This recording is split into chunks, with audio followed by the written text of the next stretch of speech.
Hello, my name is Niall McHugh and this is my DatagramPacket socket LabExam revised version. This is start off. I have my client page for like the datagrams.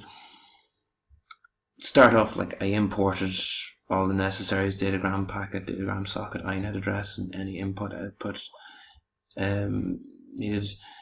Now here I started off in this version. I created some constants which will hold the port which I will be using.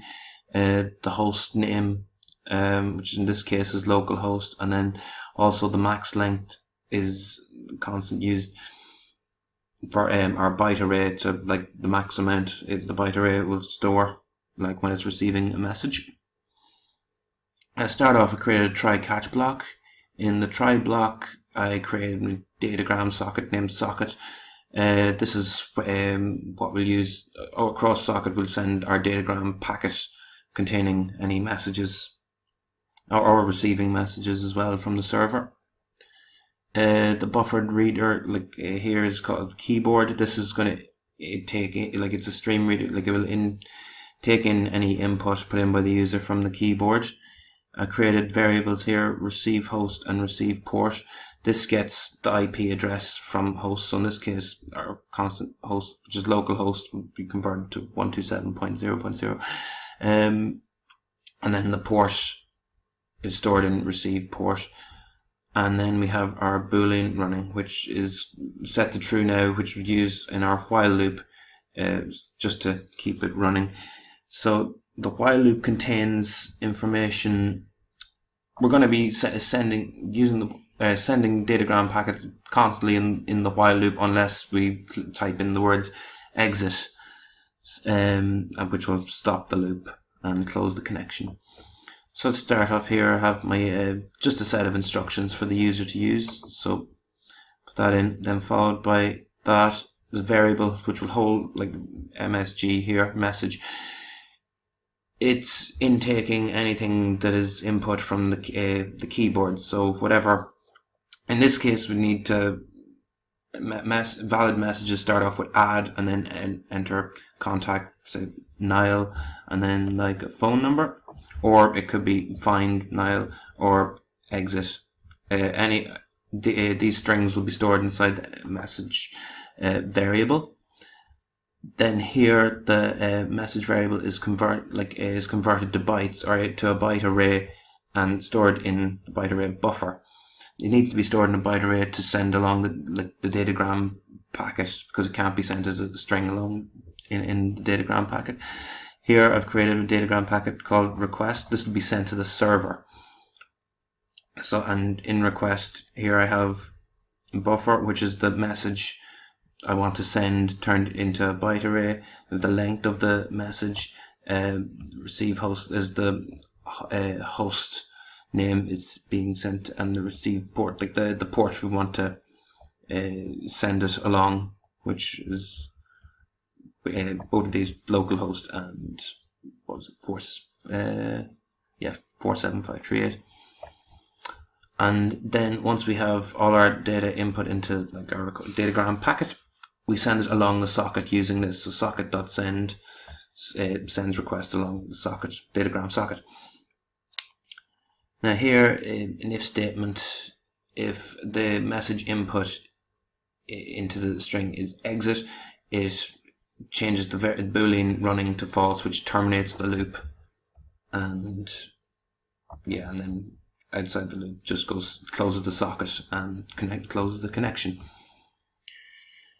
So all of that was to send a message to the server. Here we have from here is receiving messages from the server. So here we create a byte array, an empty byte array called data, and we put its max length is 1024 bytes. So any message returned from the server can't be greater than that. It's a message from the server will be stored in data. Datagram packet response is an empty datagram packet as well, which has the byte array and the byte array length. And then to get whatever incoming from the server, we use socket receive, and anything received along the socket will be stored in response. Now, then back to the string array message. Anything received in now will be turned into a string. So here is a response, the datagram packet response. Anything in that will be get data turns it, this line here basically turns anything we've received from the server into the response datagram packet, turns into a string. And then this line here just trims any extra bytes from the strings, in the message. Then here we display our response. I'll just go through it firstly. So I'll run the server first and datagram packet. So here's instructions. Just going to add my name and telephone number. And as you can see, response received, accepted, and then it just, here's the loop again, setting out the instructions again. You can put in something else. So I'm just gonna try adding that same name again, my number, and as you can see here, it has been rejected. Now if I go find, it shows up again, returns the toString. So I had the name and the number, that details that were input originally, and now I'll just exit out of it. Response received, goodbye. And this terminates the server end as well. So when type exit. So next I'll go to the server page. Server page is much the same. We don't need the host name here, we just need the port and the max length again. So set up a try and catch block as well. Here datagram socket is set up again, but this time it's specifically listening out for the port 47538. Here are some strings and here are some variables which we use to store data. There's our array list, a contacts object created, and like our return message will be stored in here. And this is just used for in our if statements, which I'll show you now, which do various things with whatever message we received from the client. So created a while loop. This has the server running, constantly looking out for anything sent by the client. This is all very much the same. Receive a message from the client. It's like empty byte array, empty datagram packet, and anything received along the socket was stored in datagram packet. And then the byte array is turned into a string, and the string is trimmed. Now this is what is different. Created a string array called divide message. Any message that was sent, like example add Niall and the phone number, will be split up into different parts. So string array 0 will contain add, string array 1 will contain Niall, and string array 2 will contain the phone number. And then a variable here, first word, contains the first word in the stored in the string array. This is what's used in our if statements. So here, like add, if the first word is equals, in our case, is add, we add a new entry. So again, it has here we'll store our name, and this is our phone number stored in the contacts object. And then we used a method find contact to. This is in our array list over here. So find contact to, it will take in contact, search for it, and then it returns a name. So essentially what's happening here, it's checking our array list if we're trying to add a new phone number contact. It checks the array list that it's not already entered, and if it's not, it will be accepted, and here it'll be added to our array list. And if it's already there, it will return the message rejected. Here, like to find entry, we're just checking, trying like look for the keyword find in the string array.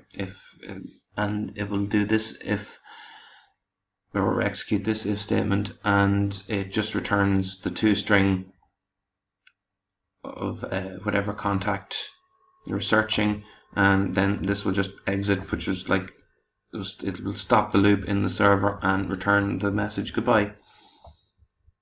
Else not a valid command. And then this is the same again, just returning a message to the sender, or to the client. This here is just getting address from the socket from the client, and getting the port that the original message was sent along as well, and just to return our new message. And then just here we have contact object set up to store contact name and phone number, and phone book has methods used to save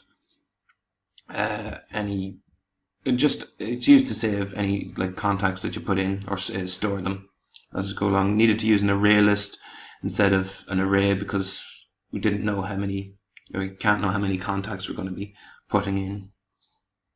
And we have add contact method to store contact objects into the array list.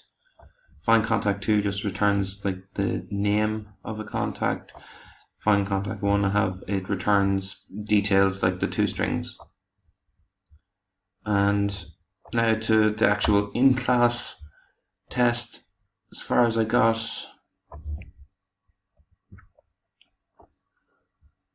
managed to set up a buffered reader like for input for the keyboard, a null datagram socket, but I declared it, or like made here inside the try block, set of instructions, string which will store anything from the keyboard.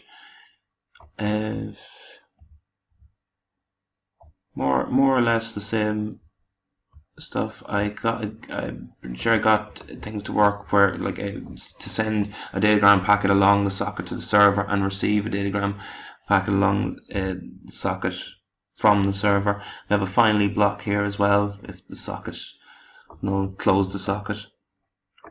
But in my server end, I didn't get to the point really where I was setting up an array list or contact objects. So also a big mistake I noticed later as I used equals instead of dot equals ignore case. And I think that's it. I didn't set up any constants. I just declared like